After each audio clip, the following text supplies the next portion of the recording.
Lantas bagaimanakah suasana dalam pelaksanaan lempar jumroh dalam rangkaian ibadah haji? Kita tergabung dengan pemimpin redaksi CNN Indonesia TV, Titin Rosmasari di Mekah, Arab Saudi. Halo, selamat siang Mbak Titin. Mbak Titin apa kabar dan boleh disampaikan apa saja rangkaian ibadah haji yang dilaksanakan hari ini dan katanya pemerintah Arab Saudi menerapkan aturan yang begitu ketat. Apa saja detail aturan ini, Mbak Titin? Silahkan dengan laporan Anda. Selamat pagi, Assalamualaikum warahmatullahi wabarakatuh. Ferdi dan teman-teman pemirsa, kabar kami di sini baik dan saya koreksi, saya masih di Mina. Kami tinggal masih di Mina, di camp yang fasilitasi oleh Kementerian Media Saudi Arabia. Hari ini adalah agenda kami akan melakukan jumroh ketiga. Setelah itu kami langsung ke Mekah untuk melakukan tawaf ibadah sebagai bagian dari rukun wajib haji. Jadi Mas Freddy, 2 hari kemarin kami melakukan jumroh. Hari pertama memang cukup padat, tapi hari kedua itu lebih lengang. Kami berharap hari ini bisa sangat tertib seperti kemarin. Memang ada jam-jam krusial ya, jam siang, jam malam, di mana mungkin orang kalau malam cuaca lebih baik ya, lebih dingin. Karena kalau siang di sini 41 derajat itu sangat panas. Baru keluar ruang saja langsung hembusan panas itu langsung terasa di kita. Dan memang seperti juga di Mekah juga ya, para jemaah memang disarankan dari pukul 10 sampai jam 4 sore itu diminta untuk disarankan itu tidak beraktivitas banyak di luar ruang. Ya Freddy, sejauh ini memang yang dapat saya sampaikan secara umum perjalanan haji kemarin sampai hari ini berjalan sangat baik gitu. Di belakang saya itu masih ada jemaah yang sedang menuju jumroh. Dari posisi ke sini ke Jamarot itu kurang lebih 2,5 kilo. Dan kita lihat nanti jalannya itu sudah sangat padat menuju Jamarot. Begitu, Freddy. Baik, Mbak Titin, tadi kita juga melihat bahwa proses untuk lempar jumroh ini masih banyak jemaah haji yang melaksanakan. Lantas kita akan berbicara terkait aturan sendiri Mbak Titin. Aturan dari pemerintah Arab Saudi ini katanya memperketat terkait izin dan lain sebagainya. Lantas bagaimana Anda melihat ini Mbak Titin? Oke, pertama dulu disampaikan bahwa no visa no hajj atau no hajj without a permit itu sebenarnya sudah dicanangkan Saudi Arabia sejak beberapa tahun lalu, terutama dengan terjadinya banyak kali kejadian fatal, tingkat kematian yang tinggi, sehingga pemerintah Saudi Arabia makin memperketat aturannya. Dan memang tahun ini makin diperketat lagi. Saya mau review dulu. Kalau kita lihat data, memang tahun ini secara jumlah jamaah yang dapat visa resmi itu 1.500.000 jamaah. Ini sudah menurun sedikit 160.000 dari tahun sebelumnya. Tapi kalau kita lihat lagi, yang puncak paling besar jemaah itu tahun 2012, yaitu sampai 3 juta jemaah. Kemudian pada saat COVID memang menurun sangat jauh, bahkan pada tahun 2021 hanya 58.000 sekian jemaah.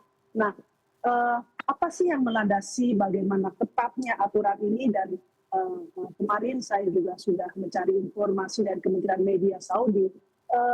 Mereka sangat confident dengan mengatakan bahwa kebijakan ini sangat signifikan, itu mengkontribusi penurunan angka kematian dan kecelakaan di kalangan jemaah haji. Apa fakta atau data-data yang mendukung ini? Menteri Kesehatan Arab Saudi menyatakan bahwa tahun 2024, tahun kemarin, 83% kematian jemaah itu adalah jemaah yang tidak memiliki izin haji resmi atau izin yang tepat. Ya, kita tahu bahwa yang tercatat ya, yang resmi disampaikan ada 1.300 kematian pada tahun lalu. Situasi ini membuat tidak dibilang mungkin bukan traumatis dan sebagainya, tapi komitmen Saudi Arabia untuk bagaimana memberikan layanan pelaksanaan haji yang aman dan tertib untuk semua jemaah. Ya, dengan besarnya jumlah jemaah haji, tentu mereka juga akan menghitung bagaimana infrastrukturnya, kesehatannya, keamanannya, apakah memadai. Mereka sudah mengklaim 250.000 personil diterjunkan, dan itu kolaborasi 40 lembaga kementerian di sana, termasuk kesehatan, termasuk kaitan dengan akomodasi, transportasi. Mereka sangat, kita lihat mereka sangat komit di situ.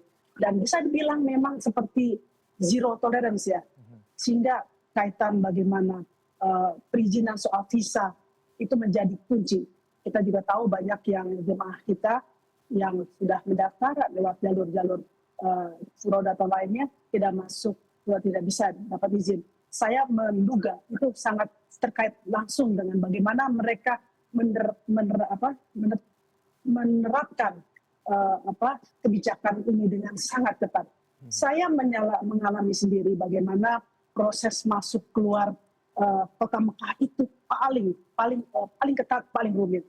Selain ada beberapa titik checking point ya, saya yang terakhir melakukan umroh ke Mekah, itu mobil semua dicek ya, fingerprint kita satu persatu dalam mobil. Tidak ada yang tidak terkecuali di dalam bus, di mobil kecil pun. Dan saya lihat keluarga-keluarga yang masuk benar-benar masuk ke Mekah itu benar-benar diperketat. Mereka memang melihat dari kisah hajinya, atau yang memang masuk dan mereka memang penduduk asli Mekah. Di luar itu tidak boleh masuk. Jadi lokasi-lokasi strategis, lokasi-lokasi kunci mereka sangat jagain. Seperti Mekah, kemarin di Arafah, dan sekarang di Mina. Dan kemudian karena kembali arusnya nanti akan banyak ke Mekah, tentu pelaksanaan kedisiplinan protokol itu mereka semakin perketat lagi.